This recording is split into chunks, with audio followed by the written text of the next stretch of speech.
Yep. Yeah, So I've started now. Yep. amazing. So we should begin, Very probably, good. right? Yes. Okay, let's start. Okay. So hello everybody, this is Raheen and welcome to my page. And today I'll be interviewing Andrew. I have no idea how to pronounce the last name, so I'm gonna learn something new today as well. Sure. And we'll learn all about him today. Hello Andrew, how are you doing? I'm doing very well, and thank you first off for your invitation to do the interview. This is fun.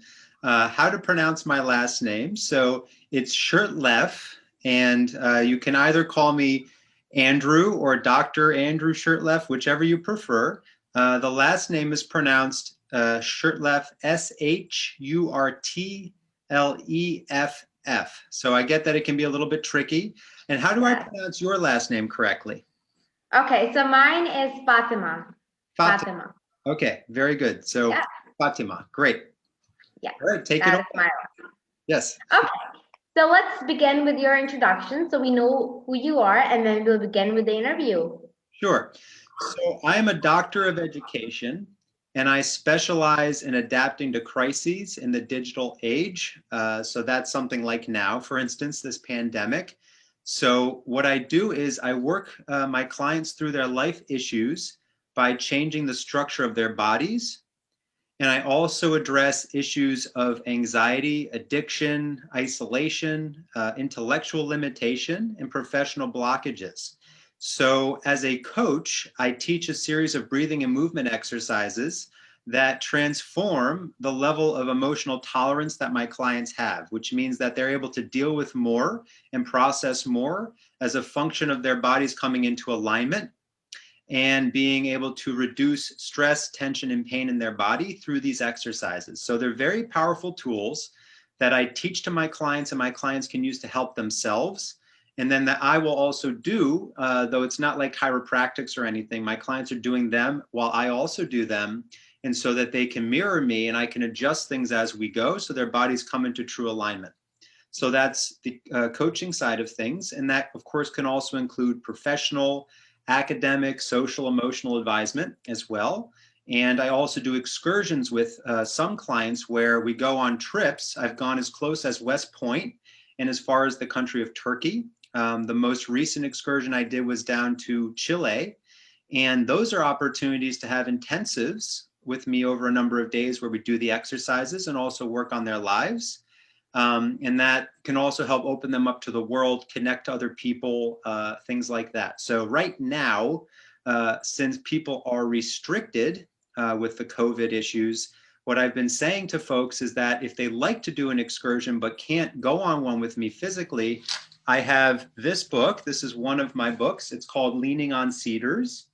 And it has to do with initiation, which is about living life on your own terms and coming to be a responsible person versus, victim and blaming the world for your problems. So it has to deal with initiation and adapting to personal crisis. Right now, many people are dealing with crises of their own. It could be professional, personal, financial, any number of things. So this book can help people to work through those issues and become more empowered to go after the life and the lifestyle that they want. Now, on the consulting side of things, what I do is I can advise on professional academic issues as well. And I have a book to support that. This one is called Human Maps for the Digital Age. And what this book is it's an educational guidebook that is really suitable for teachers and also could be good for parents to help them, on the one hand, understand how to process all this use of technology in a healthy way, understand how the technology affects how we think, how we feel, how we act. And also it has a course in it that will help people adapt to crises now and moving forward using the power of the education that the students are going through. So this started with a project at Columbia University, a consulting project that I ended up directing there, and has then since it evolved into my dissertation for my doctorate, and now it is in this book form here. So that's a bit about what I do. Now I would love to hear more about what you do. Yes, because there are so many things, and Okay, so I am Raheen and I am 13 years old. I am a stand-up comedian, a writer, an entrepreneur, a teacher, a theater actress, a host, Yep. and also an international speaker. So I do a lot of things, and I also ambassador and brand ambassador Okay. of a few organizations, initiatives, and academies. So it's all very fun, and my goal of life is to empower everybody around me Love it. financially, also emotionally, and there are many other ways, especially educating about certain topics Hmm. is very important. And with education and educating, I go for theater acting through theater plays and puppet shows. And that is, I really, really focus on child abuse and also early marriages and gender equality. So, yeah, You're that's only 13. It sounds to me like you're 30 something or 40 something. That's very impressive. First off, I think it's great what you're doing. It's very impressive. And how is it that at such an early age you got so involved with these issues? What led you to that? I'm very curious to know more about that. so basically, that is when I started like acting. So I was born in this kind of, a family where, watching TV and watching films and watching dramas was like something that we all love to do. Yep. My love of films come from my grandfather who Uh-huh. has always watched films, the latest films in the cinemas. So Yep. he does not miss out, Okay. right? And that comes from my dad, my mom. So like all sides, that love of films and that love of, the art of acting and seeing through like somebody else's eyes how Uh-huh. life is very common now because I grew up Wonderful. watching. I was like, oh my god, acting is fun. And because I was a stand-up comedian, many people among me were theater actors. I got offered a role, and I was like, "Why not? Let's do it!" Right? Yep. But Yep. that time, I was like, it's very important to understand why am I acting, and Right. it is to convey meaningful messages through my being a drama queen, right? So But that's yeah, fine. it's like let's make it Yeah. fun. Yep. Absolutely. So I'm with you. That's First awesome. off, and I don't know if you know this, probably you wouldn't, that I've also enjoyed acting myself. It's something that I love doing spontaneous, improvisational things as well. Humor, especially Hmm. humor, as a way is for people too to adapt, right? So Yeah. often when people are in the throes of crisis and things seem so negative, to have some way of opening up and releasing that is very, very important for people. So I'm with Yeah. you with the enthusiasm of acting. I love it. I've even considered a career in it at points in my life. I very much enjoyed acting in plays when I was in grade school. And I feel that it is an opportunity for expression that you can be anything you want to be and it's okay. And I think that that's Yeah. so important for people, especially young people, to have that opportunity where you're not being told, oh, you just have to be serious all the time, or just as serious Yeah. this or serious that, which, especially in America with school and extracurriculars, there's such an emphasis on that, that if people aren't expressing and having a way to do that, I think that can actually be really restrictive for human development. So I'm very happy to hear that from you. And I've looked a little bit, with Facebook, you have some notes there about what you do. So I know a little bit, but thank you for explaining more. That's really terrific. Wonderful, wonderful work. Thank you so much. You got it. Okay, so let's ask you about your childhood. How was your childhood? How were your early years? Great question. So what I grew up in was a kind of unusual situation. So I'll talk to two things. One, I'll talk to education, and then secondly, I'm going to talk to a bit of the politics in which I grew up. So, as far as education, I went to a very small school, and I had tried other schools as well in the process. But ultimately, for most of my early childhood, or I guess K through 12 education, I could say, was at what's called a Waldorf school. And that's, as I understand, the largest independent school movement in the world. And it really has a lot to do with arts, with literature, creativity, so handwork, woodwork, clay work, drawing. We actually created our own textbooks in a sense. They were called main lesson books, and very beautiful. You would do drawings, you would write poems, you would do essays. So I loved that. And music was also a strong focus of the education. So I learned, and I'm classically trained as a cellist. I also learned guitar, bass, drums, so I have this very rich musical and artistic upbringing that for me was very valuable.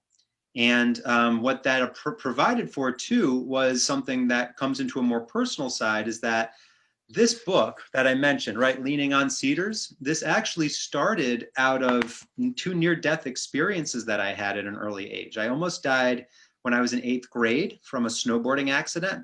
And then also in 11th grade, I had what's called mountain sickness, which is when the brain swells and the cells start to die and the lungs fill with fluid as a function of going up in altitude too fast, as well as not having slept properly, hydrated properly, etc. So my brother and I were on a snowboarding trip having fun. We weren't concerned so much with these other important variables.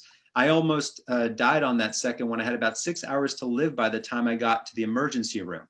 So how that ties back into my education is that it really, in both those situations, both in 8th grade and in 11th, I was inspired to become more. Okay, so I liked acting and acting out quite a bit in class. I would clown around a lot, quite a bit before 8th grade, I would say. And then when I had that first near-death experience, I said, okay, I want to become a serious student and I want to have my legacy be one of which I could make people laugh, but also I could really push myself to learn more, to do more, and to stretch myself and strive. So I ended up becoming a class leader in many respects, in the top of the class as far as my standing. And this book was a senior project, actually. I started writing this in 12th grade when I was about, I was 16 years old. And what I did was I took those experiences of the near-death experiences and I started to integrate that into a story that is inspired by my real experience, but it's a fictionalized version. And I kept writing into college as well and developing it to be a distillation where I was taking information from my life, from my friends' lives, from what I was learning in school, learning from travel, and created this out of that. So what I'll say is that from my childhood and young adulthood even, my education was a very powerful tool for transforming those experiences and integrating them into something like this book. So now the political piece. I grew up in what I would describe as a house divided. So right now, as you may know, and probably do, we have an election coming up in the United States. Yeah. So my mother was more Democratic. She leaned Democratic. My father leaned Republican and was more Republican. So what I have and how I identify myself is as a liberal thinker, right? I'm not a diehard Democrat and I'm not a rock hard Republican. Rather, I'm a liberal thinker who, if you compel me with reason and facts and information, I'm willing to change my view, okay? And that's really how I like to look at the world, is to say, okay, is there evidence to support a position, a way of understanding, a belief that's sufficient, that compels me? And if so, great, I'll change my view. So there's things on the Democratic side I like, there's things on the Republican side I like. When people get into the anger and the hatred and the animosity, I'm careful around that. Say, look, I don't want to hate anybody. It's not good for the body, first and foremost. And secondly, that's just not a way that I want to be. So I want to see, okay, what is valuable? And I work with people, I've worked with anxiety, addiction, people on medication, working them off medication. I've worked with some really significant issues in order that people can live the lives that they love, rather than the lives that are reactions based out of fear, where somebody along the way said, oh, you could never do this, or never be that, or you're to this or to that. I say, nonsense. I'm just getting started, right? You tell me something's impossible, I say, okay, that's what I'm going to get to work on. I'm inspired by what you're doing at such an early age. I think it's great. We need more people willing to take on life and serious issues in life in ways that are creative and humane and engaging with other people. So first off, I want to applaud you on that. And then secondly, I just want to finish with, my life has in many ways been, I think, ultimately one of which, how do I connect with people? Okay, I've traveled to many countries. Information's available, on my website. I've been to 16 countries. I've led now 11 excursions with clients as close as West Point and as far as Turkey. I have lived in different countries as a student. And what I find again and again and again is our lives are so much a function of our connection with other people, our relationships with other people. Where things go in life, that's to be decided, but so much of it is who are we with, right? You can say, okay, you want to be very wealthy, you want to be successful, you should surround yourself with successful, wealthy people. If you want to be really unsuccessful and upset with life, well, surround yourself with people that are unsuccessful and upset. We are a function as social organisms of what we expose ourselves to. So if we talk about childhood, we talk about development, what I will say is, yeah, there were things that were difficult there for sure. Circumstances weren't the easiest. My family wasn't one that had a lot of wealth. Okay. They weren't terribly, they weren't in any bad situation. We were, pretty middle class, but I went to school with people who had a lot of wealth, who had access to things that I didn't in the same way. However, I did also have access to things that I learned from. And I said, okay, what can I learn here? If this person's, wealthier or more successful in life than maybe I grew up in, okay, what can I learn from them? So if we always have an interest in learning and always have an interest in the other person, I think life can be a fascinating experience that opens us up to more opportunity and more possibility. And that's really what I look at as somebody specialized in working through crises with people, is what is the opportunity in the crisis? I see crisis as opportunity. And that's as true as it is for someone personally and individually, as it is collectively right now with something like the coronavirus, where there is a profound opportunity for people to align with good information, align with other good people. I appreciate you reaching out. I feel this is a positive alignment. And then out of that, to take constructive actions where they can move in the direction of what they really want in their lives, what they dream, what they want to create. You're doing that. You're probably inspiring many people, either directly or even indirectly, that you don't know, just because you have the courage to go after what you want to go after. And I applaud you for that. I respect that. I think it's fantastic. So very good work. Thank you so much. Yep. So you mentioned that you're also working with, your clients that are very stressed, and you have different exercises Yes. that would help them, unstress and be more happy and more cheerful and more thoughtful in life. So how are you doing that? You're working with addiction and stress and victim blaming, and there's so many things that are very much in line, right? Yep. So how did that begin and how is that happening? Great question. So this work that I teach, it's called bioenergetics and psychocalisthenics. And I came into it probably, it's been about 5 years now, right? A little bit more than 5 years since I started this work. That happened after about 10 years in academia. Okay, so I went and did a bachelor's in psychology. I did a master's in professional communication. I then worked at a center through Princeton University.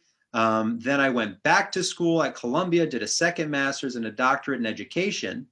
And really what I focused on was the intersection of philosophy and technology, right? Most basically communication, right? But what I was really interested in was, how are these forces of technology shaping how we think, how we feel, and how we act? Okay, so those were questions I was living with and living into, and I thought about adapting to crises. That's very important. How does the technology either assist us or restrict us and hold us back from dealing with crises? And how do we use the resources of education and literature and in what other humans have dealt with? So I'm based in a lot of classical philosophy and literature. And that's, again, that ties in with this book here I mentioned to you, right? The Human Maps. How do we stay human in a world that is saturated by technology, right? So to get more specifically to the question is, I look at helping people adapt to the overwhelm of information that happens. It's, information overload that can happen when you're exposed to too much that's happening online. It can be that issue. It can be something as simple as having an emotional issue with somebody in a relationship. And I say, call them. Don't get into that over texting, right? Texting is actually a very primitive form of communication when you look at it, because it does not allow for the same emotional expression you would have where you get tone of voice on the phone. you have pace of communication, cadence of voice. There are all these other things you can get, more information when you're connecting that way. Now, when it comes to the exercises are a way that I can integrate all of this studying and information I've gained from traveling and academia, et cetera, working with kids 4 and 5 years old at summer camp, all the way up to PhD students. Okay, I've worked with the entire academic range. The exercises provide tools for changing how the body processes that information. Okay, so when I talk about changing emotional tolerance for my clients, it's that they're able to do and process more as a function of the fact that they are processing their feelings. Oftentimes, people don't process feelings. They overeat, or they take drugs, or they do any number of other things that their bodies are just locking. They're becoming rigid. In my work, we call it armoring. It's like you're literally like armoring your body. So what the exercises do is they bring the body into alignment, and they improve circulation, and they improve oxygen intake into the body. Okay, we need to be oxygenated, especially right now when people wear masks. That's oxygen deprivation. Okay, you're breathing in CO2 from your own exhale. You're not getting as much oxygen. And I've experienced this wearing a mask at times where I start to feel, my head, it feels kind of foggy. I feel kind of tired. My stomach starts not feeling well. That's because I'm not getting proper oxygenation. So if people wear masks, they need to take breaks from wearing masks. They need to breathe. If they're exercising high cardio intensity, to not have a mask on, do it in a way that is socially, responsible, but make sure that you can really get good oxygen intake. That's important for your cognitive functioning, as well as your processing of feelings. So the exercises are tools to process feelings, bring the body into alignment, and also reduce the pain, the stress, and the tension. And I can demonstrate one. So I'll just show you, just so you have an idea what I'm talking about. They focus on the different joints, especially in the body. So the neck, the wrists, shoulders, hips, knees, ankles. So it's really a full set of exercises for the body. And I'll just demonstrate the wrist circles. So how these go is that the hand is held loosely. Ordinarily, I've been doing this standing. I'm seated right now, but we can try this, okay? And so basically what I want you to do is keep your hand relaxed, okay? And then you're gonna do short inhales through the nose, and you hold your breath. And then it's gonna be a long exhale through the mouth. All right, so with each rotation, and we'll do this to your left, it'll be to my right, so you can mirror me.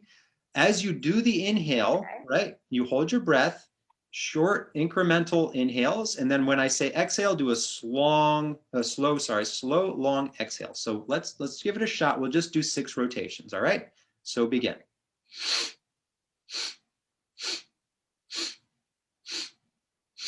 Slow exhale. Now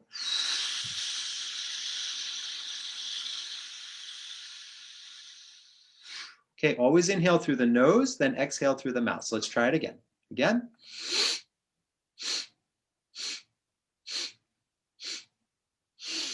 Slow exhale.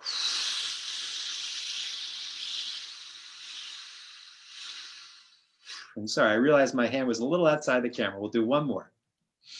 Yeah.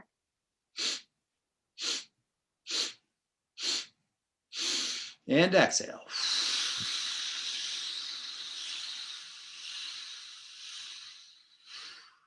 Okay, deep breath.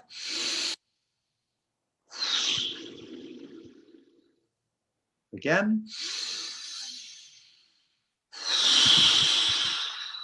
So do you notice any change in how your wrist feels? Yeah, it feels like more kind of relaxed and there you go. Beautiful. So imagine, right, for somebody who, especially during this time, is at their computer a lot, right? Their hands there, they're going to probably have tension buildup. So that's a way, right? That can be done on both wrists, right? With short inhales and then those slow, long exhales. It's a way you can reduce and dissipate the tension in the wrists while at the same time improving circulation, right? You may even feel warmth in the wrists. That is a product of oxygenation. You're getting more oxygen flow. That's good. Okay, so just as a simple example, that's one of the exercises that, especially during this time when people are on Zoom a lot, sitting a lot, using or typing at a computer, it's a way you can help to process that tension out of the wrist. Yes. Because I'm always on my, laptop or something. And even, now the school's on here. Of course. And I also have to do schoolwork on this thing. Yep. So yes, I am pretty sure that this will help. Yeah, very good. Yeah, so this is kind of like a very demonstration of how these things are done. Now, I want to ask you your thoughts about social and emotional learning. Sure, sure.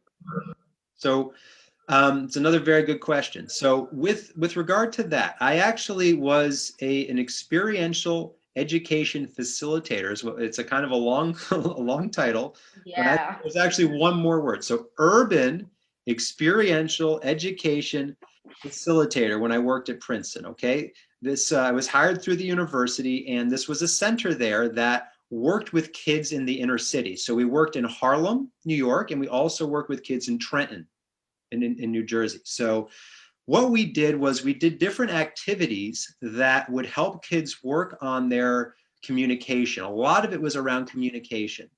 It would help with their processing of feelings, and so there's their self-management, so to speak, their management of their emotions, how they were communicating around different issues.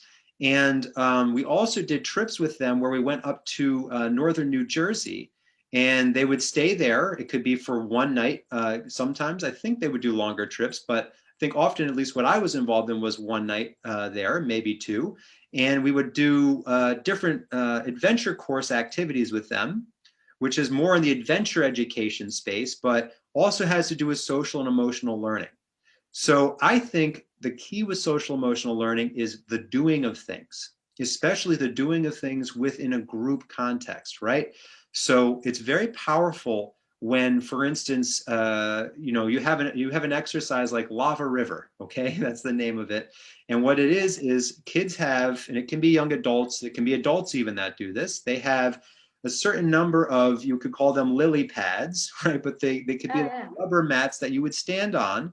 And their objective is to communicate within the group to develop a strategy for how they're going to get from one side, and there's a boundary you would set with a rope, for instance. It could be, an imagined river, a lava river. They have to get from one side to the other using a certain number of these lily pads and communicating with each other and managing the crocodiles that could be swimming in the lava river that can snatch up these lily pads if they don't maintain contact with them, either with their hand or with their feet. Okay, so that's some of the setup there. So what ends up happening is they have to strategize. They have to figure out, okay, how do we get across? How do we communicate effectively enough that one of these crocodiles isn't going to snatch up one of the lily pads, and that we can ensure all of us get across safely to the other side? Okay, so what that's doing is it's an experience of something that's not just being talked about, but they're in action. I think with social emotional learning, the key is to be in action, is to be doing something. So much of the time in education right now in schools, people are in reaction. Okay, they are taking in information, they might be writing it down, maybe they're raising their hand in class, but they're reacting a lot. They're not in proaction. So with social emotional learning, it is critical, I think, to be in proaction, to be in doing things.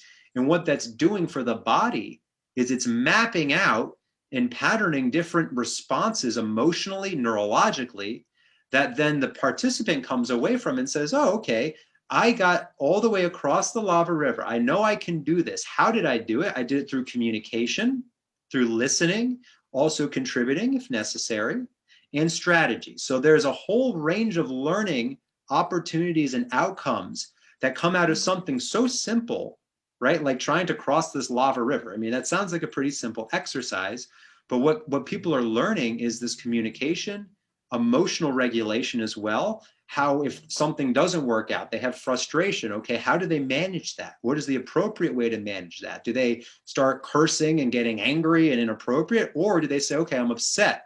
Oh, I'm frustrated. Or do they make a joke of it? So there are all these ways that humans can respond when they're presented with a challenge, right? They can resort to, oh, this is terrible, this is never going to work, Or they can say, hey, let's get a plan, right? Let's figure this out. They can have enthusiasm. So what social emotional learning does is it provides a way, especially through these experiential learning activities and adventure-based education, for people to process feelings socially in a group. And they're also going through their own individual feelings. And sometimes, I'd have to take one person aside and talk with them. Hey, what happened there? You got really upset. What was going on? Or there's somebody that's not participating as much. Okay, let me check in with them, figure out what the problem is, give a solution to it so that they can participate better, right? All of it has to do with connection. That's the key. Social emotional learning is about connection. Life is about connection, right? What we're doing right now is we're connecting. Yes, you're in Pakistan, I'm in New York, but we're still connecting, correct? That's the power of communication. Social emotional, it really just depends how you want to scale it, how you want to integrate those programs. Yes, that is so true. And so you also talked about stress. So what about stress management, especially for like the youth of the world and young adults? Because, education at times is going on, and, a lot of things are going on, and, just like this overwhelming digital world around us is, at times very hard to adapt to. So what about stress there? Great How to question. manage that? Great question. Another one. I just want to acknowledge you for this. You have very good questions. So thank you. This is Thank making it you. easy for me. So Yeah. I want to refer again back to this book. Okay. This book starts with a frustrating situation. The young man in this book is going through difficulties in his relationship. He's not satisfied with his job. He's frustrated. He's stressed. He's upset. What he ends up doing is he goes off into nature. There have been so many studies on the benefits, especially for reduction of anxiety, of going into nature. Right now, especially with all of the technology that people are dealing with, okay, it's prolonged media exposure. There's studies and research on what that does to cognitive functioning that I get into in this book about how it affects how we think, how we process. When you have many, many, many, many options, and all of this information, you have it online. This person trying to sell you this thing or that thing. That's information overload. And over time, with prolonged media use, your ability to make decisions actually goes down. We think, oh, if we have all these options for all these things, that's great. No, actually, that when you have too much, your brain will basically freeze and you go into a kind of survival mode, right? So we have three different responses. We can fight, we can flee, or we can freeze. So when people are stressed, and especially when they have too much media exposure, they often go into one of those categories. They get angry, they're frustrated, they freeze, they feel debilitated, they just can't do anything, or they want to run away from it and have nothing to do with it. Okay? So my recommendation, right, is to especially get outside, get active, do something that engages your body and puts your body into movement. Okay? Stress is a part of life. We all have it. It's what we do with it. It's how we respond to it. Between stimulus and response, there is choice. Okay, and that's not my idea. I'm borrowing that, but between stimulus and response, there is choice. So how we choose to respond ultimately decides our character. It shapes our personality. It shapes who we are. It really ultimately is who we are, is what we choose in our lives. So when you ask me this question, I would say, have people get outside, okay? Go and be in nature. Allow yourself to be in a calming environment. There's so much natural stimulus that happens that stimulates the body that is normal and organic. This is not normal and organic stimulation. The computer is dead, okay? This is not a living organism. And people forget that. So the emotion we have, you're putting out emotion, I'm putting out emotion, but that is not reciprocated in the same way as it is if you meet with somebody in person, for example. Okay. I am far more a proponent of in-person communication and then next on the phone, or doing Zoom, right? But ultimately, I think the best communication is in person. Why? Because your bodies are able to exchange energy differently. That's healthier. Mirror neurons can come into effect. We can feel with the other person. Empathy can become made easier. There's so many benefits of that. If people don't have that opportunity to spend a lot of time in person, okay, in the very least, just go outside. Just be in nature. Go and observe physical things in the environment. That will help ground people when they're stressed. Just notice things. How is the tree moving? You know, where is the sun in the sky? Are there clouds or are there no clouds? Is it a warm day? Is it a cold day? How does the temperature feel on your skin? And especially get into movement. Go for a walk, a run, a hike, a bike ride, you know, anything you can to get your body breathing. When we are stressed, our bodies want to restrict, okay? How do you think we deal with anxiety? What do you think is the natural response to anxiety? Or even more simply put, what would you say is the opposite? I don't know, maybe stress. That I think Well, is. stress is anxiety though, right? When you're feeling stressed, you're Yeah. feeling anxious. So the Yeah. opposite is depression. Okay. Depression is a natural evolution to slow down, to reduce anxiety.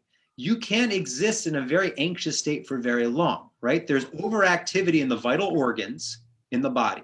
So it's very difficult to stay in that state. It can become intolerable. So depression can come in to subdue the body.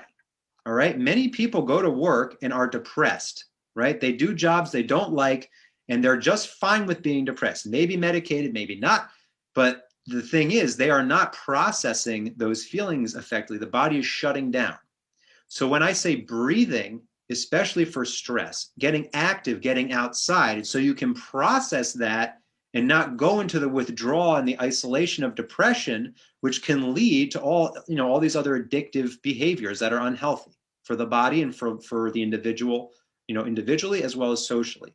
Okay, so that's a critical step, is getting into motion, also understanding how to engage technology so it's not overwhelming, right?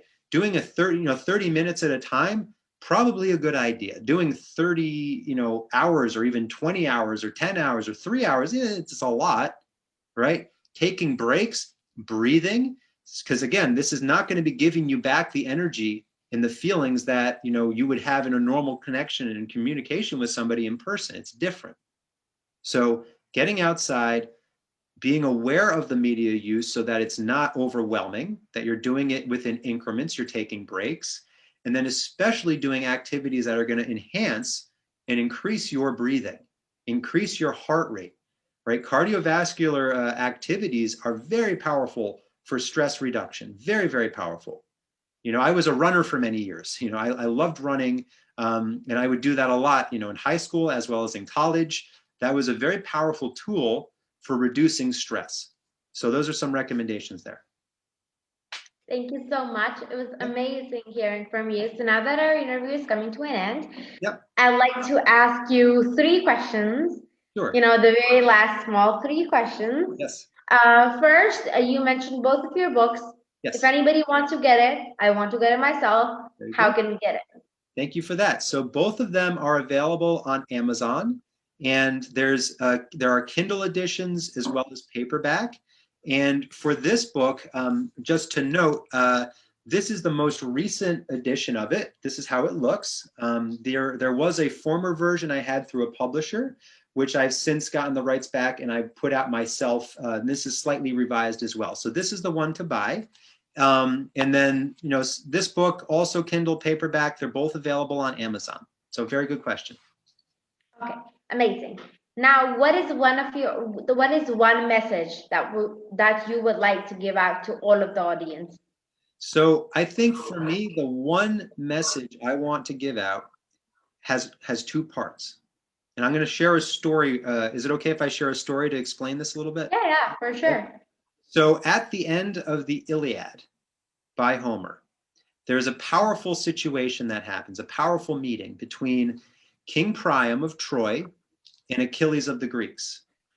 King Priam has come to meet with Achilles to negotiate back the return of his son Hector's body, right? Because Achilles has killed Hector.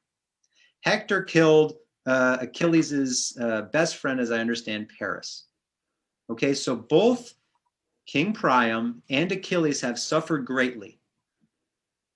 And what ends up happening is not some attack, they don't kill each other. No, what ends up happening is they sit down to a meal together in recognition of the fact that both of them has suffered greatly. That is incredibly powerful in this time right now, especially with the political things going on in our country, right? A lot of people are in anger, hatred, fear, etc. They will not sit down to a meal together in recognition of the fact that as human beings, we often share more in common than different. And that's true the world over. I have been to so many countries, met so many people, and I've recognized time and again our common humanity. Okay, so that's an image, that's a concept I'd like to leave with the audience, that we have the ability to choose reconciliation and understanding through connection. So that's the second concept, is connection, versus assuming the worst, assuming all of these negative things because of political or cultural or whatever differences may exist, but rather to focus on what we share in common. Okay, especially right now in the United States, I would say this is very relevant. What do we share in common? Are you still there? It seems the screen has frozen. Raheen, are you still there? Hello?